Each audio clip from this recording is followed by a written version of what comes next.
بسم الله الرحمن الرحيم. تنزيل الكتاب من الله العزيز الحكيم. إنا أنزلنا إليك الكتاب بالحق فاعبد الله مخلصا له الدين. ألا لله الدين الخالص والذين اتخذوا من دونه أولياء ما نعبدهم إلا ليقربونا إلى الله زلفى إن الله يحكم بينهم فيما هم فيه يختلفون. إن الله لا يهدي من هو كاذب كفار. لو أراد الله أن يتخذ ولدا لاصطفى مما يخلق ما يشاء سبحانه هو الله الواحد القهار.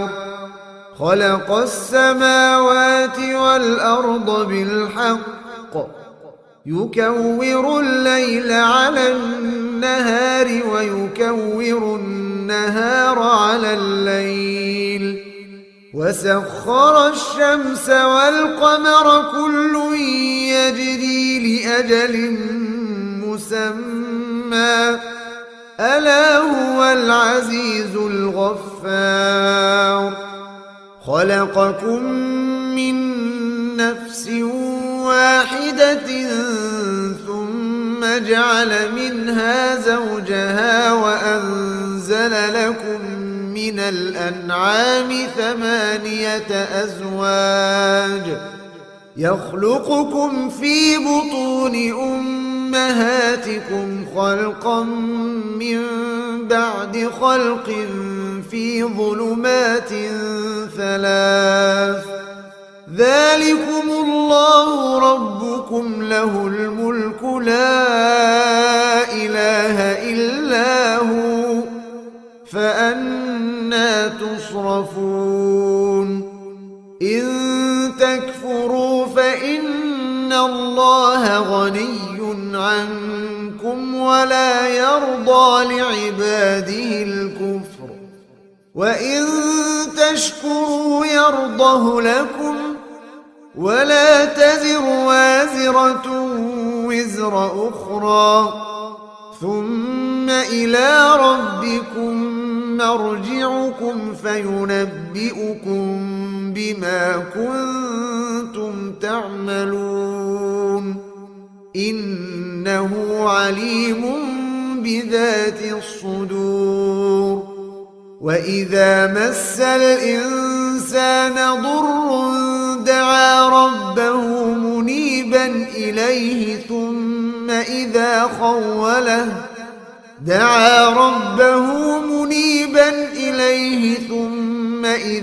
خوله نعمة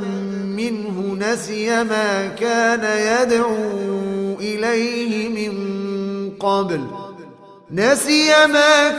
يدعو إليه من قبل وجعل لله أندادا ليضل عن سبيله قل تمتع بكفرك قليلا إنك من أصحاب النار. أمن هو قانت آناء الليل ساجدا وقائما يحذر الآخرة ويرجو رحمة ربه قل هل يستوي الذين يعلمون والذين لا يعلمون إنما يتذكر أولو الألباب. قل يا عبادي الذين آمنوا اتقوا ربكم للذين أحسنوا في هذه الدنيا حسنة وأرض الله واسعة إنما يوفى الصابرون أجرهم بغير حساب قل إني أمرت أن أعبد الله مخلصا له الدين وأمرت لأن أكون أول المسلمين قل إني أخاف إن عصيت ربي عذاب يوم عظيم قل الله أعبد مخلصا له ديني فاعبدوا ما شئتم من دونه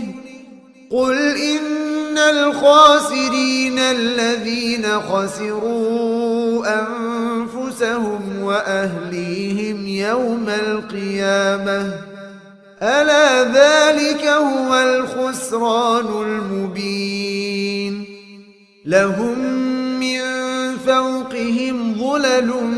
من النار ومن تحتهم ظلل ذلك يخوف الله به عباده يا عباد فاتقون والذين اجتنبوا الطاغوت أن يعبدوها وأنابوا إلى الله لهم البشرى فبشر عباد الذين يستمعون القول فيتبعون أحسنه أولئك الذين هداهم الله وأولئك هم أولو الألباب أفمن حق عليه كلمة العذاب أفأنت تنقذ من في النار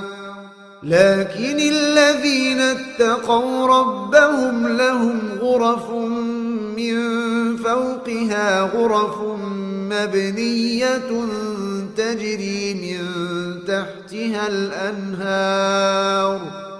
وعد الله لا يخلف الله الميعاد ألم تر أن الله أنزل من السماء ماء فسلكه ينابيع في الأرض ثم يخرج به زرعا مختلفا ألوانه ثم يهيج فتراه مصفرا ثم يجعله حطاما إن في ذلك لذكرى لأولي الألباب أفمن شرح الله صدره للإسلام فهو على نور من ربه فويل للقاسية قلوبهم من ذكر الله أولئك في ضلال مبين الله نزل أحسن الحديث كتابا متشابها مثانية تقشعر منه جلود الذين يخشون ربهم ثم تلين جلودهم وقلوبهم إلى ذكر الله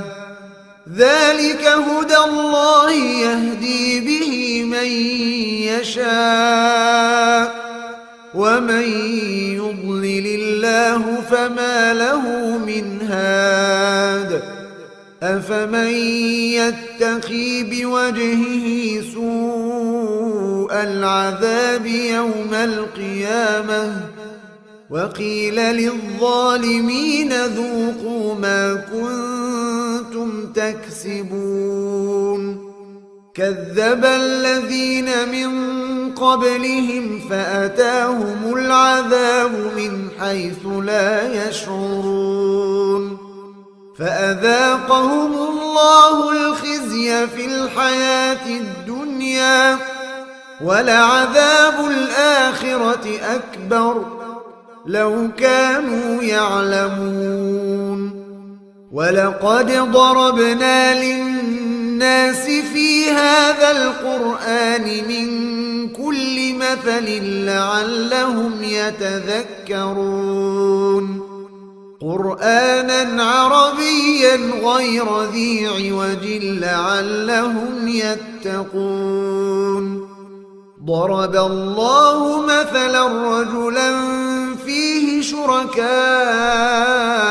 متشاكسون ورجلا سلما لرجل هل يستويان مثلا الحمد لله بل أكثرهم لا يعلمون إنك ميت وإنهم ميتون ثم إنكم يوم القيامة عند ربكم تختصمون فمن أظلم ممن كذب على الله وكذب بالصدق إذ جاءه أليس في جهنم مثوى للكافرين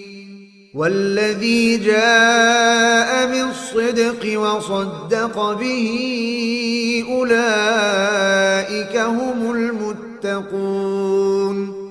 لهم ما يشاءون عند ربهم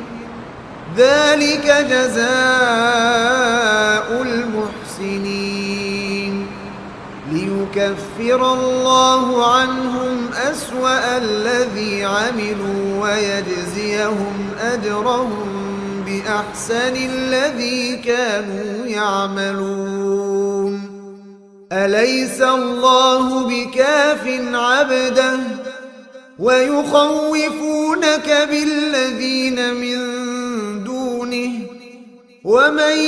يضلل الله فما له من هاد ومن يهد الله فما له من مضل أليس الله بعزيز ذي انتقام ولئن سألتهم من خلق السماوات والأرض ليقولن الله قل أفرأيتم ما تدعون من دون الله إن أرادني الله بضر هل هن كاشفات ضره أو أرادني برحمة هل هن ممسكات رحمته قل حسبي الله عليه يتوكل المتوكلون قل يا قوم اعملوا على مكانتكم إني عامل فسوف تعلمون من يأتيه عذاب يخزيه ويحل عليه عذاب مقيم إنا أنزلنا عليك الكتاب للناس بالحق فمن اهتدى فلنفسه ومن ضل فإنما يضل عليها وما أنت عليهم بوكيل الله يتوفى الأنفس حين موتها والتي لم تمت في منامها فيمسك التي قضى عليها الموت ويرسل الأخرى إلى أجل مسمى إن في ذلك لآيات لقوم يتفكرون أم اتخذوا من الله شفعاء قل أولو كانوا لا يملكون شيئا ولا يعقلون قل لله الشفاعة جميعا له ملك السماوات والأرض ثم إليه ترجعون وإذا ذكر الله وحده اشمأزت قلوب الذين لا يؤمنون بالآخرة وإذا ذكر الذين من دونه إذا هم يستبشرون قل اللهم فاطر السماوات والأرض عالم الغيب والشهادة أنت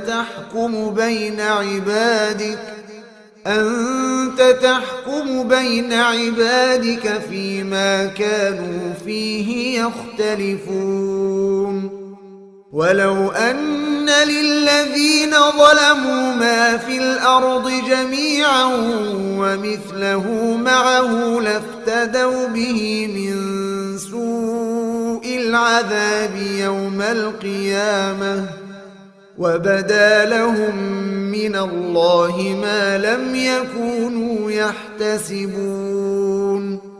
وبدا لهم سيئات ما كسبوا وحاق بهم ما كانوا به يستهزئون فإذا مس الإنسان ضر دعانا ثم إذا خولناه نعمة منا قال إنما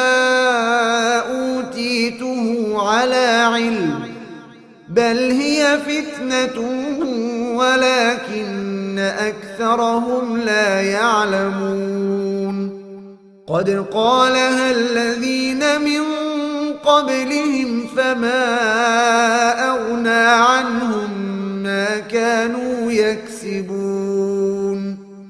فأصابهم سيئات ما كسبوا والذين ظلموا من هؤلاء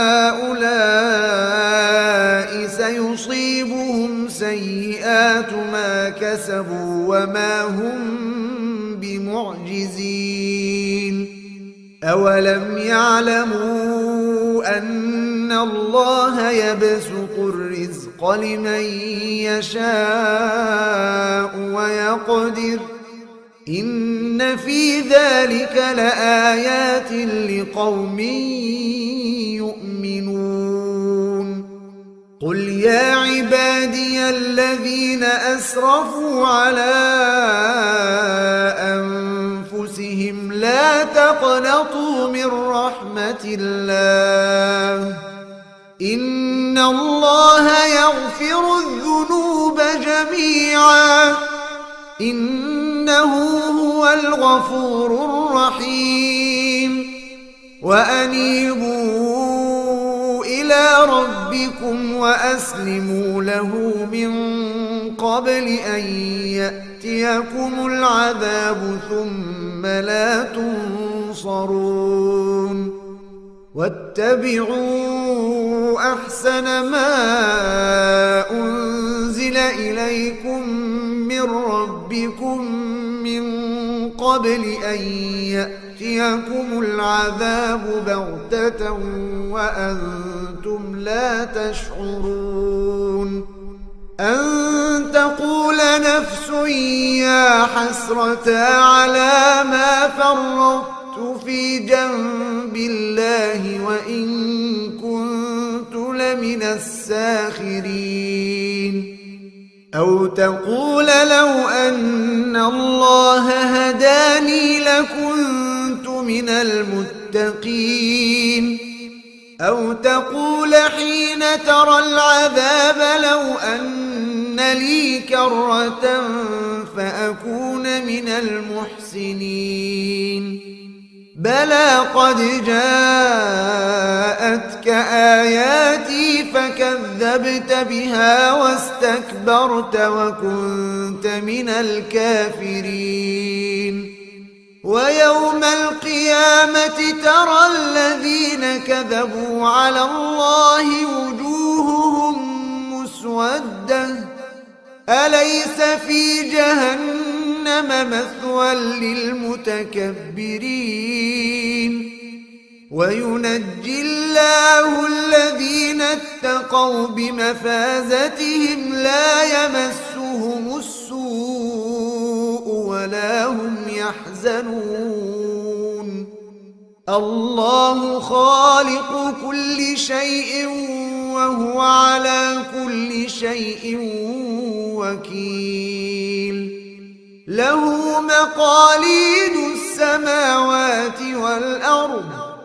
والذين كفروا بآيات الله أولئك هم الخاسرون قل أفغير الله تأمروني أعبد أيها الجاهلون ولقد أوحي إليك وإلى الذين من قبلك لئن أشركت ليحبطن عملك ولتكونن من الخاسرين بل الله فاعبد وكن من الشاكرين وما قدروا الله حق قدره والأرض جميعا قبضته يوم القيامة والسماوات مطويات بيمينه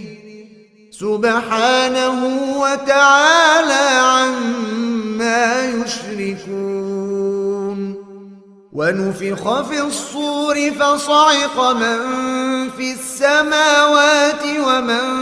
في الأرض إلا من شاء الله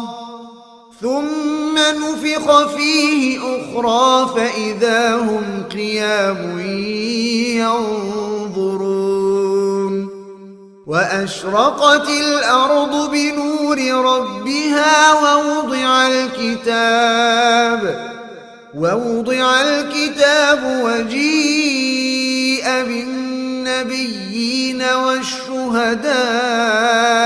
وقضي بينهم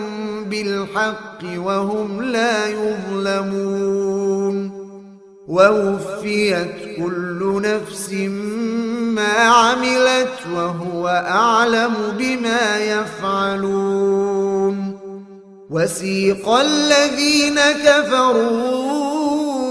إلى جهنم زمرا حتى إذا جاءوها فتحت أبوابها وقال لهم خزنتها ألم يأتكم رسل منكم يتلون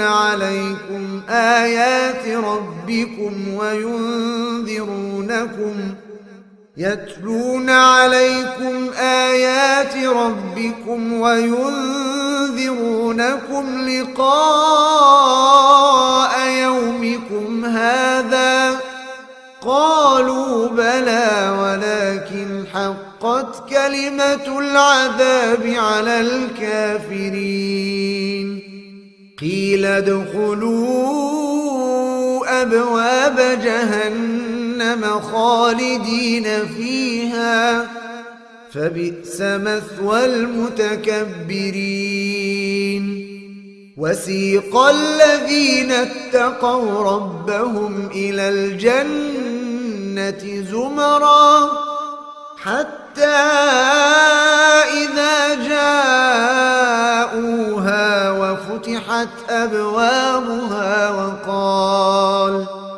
وقال لهم خزنتها سلام عليكم طبتم فادخلوها خالدين